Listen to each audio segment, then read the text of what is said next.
I've been bothered by this for a while, and I'll just say, for all those brave people that have come out with the Hollywood abuse stories, I applaud them. There are lots of mixed emotions when you've been sexually abused. Shame and guilt are an uncomfortable aspect of it, even if it's not your fault. Fear, because people might think you're making it up or crying for attention. Regret, that you didn't protect yourself better. Anger, because you trusted that person sometimes. I'm going to vent through this because I haven't spoken out much about what happened to me, but only with really close friends. First of all, I'm a gay male.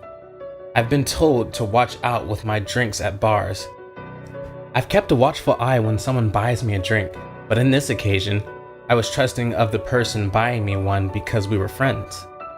I knew he liked me in some way, but never thought he would ever risk our friendship over this. One night, after being out at a club, I awoke in my bed and he was locked lips with me. I had no memory of getting home, no memory of seeing him prior. I pushed him off of me on my bed and realized he was naked. My clothes were also halfway off. He immediately knew the gig was up, and I knew I didn't feel right at all. It wasn't a drunk after feeling either, much more spacey and confusing. I asked him how I ended up in my bed, and he quickly said some old man offered me a drink, and I became disoriented. So he took me home to take care of me. Why would you be forcing yourself on someone you are protecting if they are drugged out? I was too much of a forgiving and tolerable person back then, not now. So I took his word. Long story short, he was at my apartment a few months later, alone. We were having drinks and I used the restroom, giving him perfect time to slip a roofie in my drink. Thankfully, I had invited a gal friend over. She's usually pretty flaky, but this time she actually showed up at the perfect time. She walks in, he immediately leaves. I suddenly start falling down the stairs, talking gibberish, and I passed out. He drugged me once again, and no, it was not alcohol. Never again did I talk to that person, but I also never reported him because first off, he never got to the point he wanted, and second off, how could I prove it? We live in a creepy world. So I just got back from London and I got into a taxi. The guy seemed nice enough at first, asked how my day was and all that. I said I had been to see my girlfriend, to which he replied, "No way, that's far, but the vagina good?" I kinda laughed awkwardly because I didn't entirely want to believe what he said. Later on, he goes on about respect and proceeds to ask if my girlfriend's vagina is juicy and good. Asked how old we both are, and finally asked if she was quiet or loud in bed. So, taxi driver perv, let's not meet again. I'm 22, female, and I live in London, and I have done for 4 years. I was coming home from a gig one Wednesday night. It was probably around 11:30, and had just made my switch to my final tube line of the night. It was fairly busy. I'd say probably around 10 or so people on the same carriage as me. I sit down on the flip-out seats nearest the door.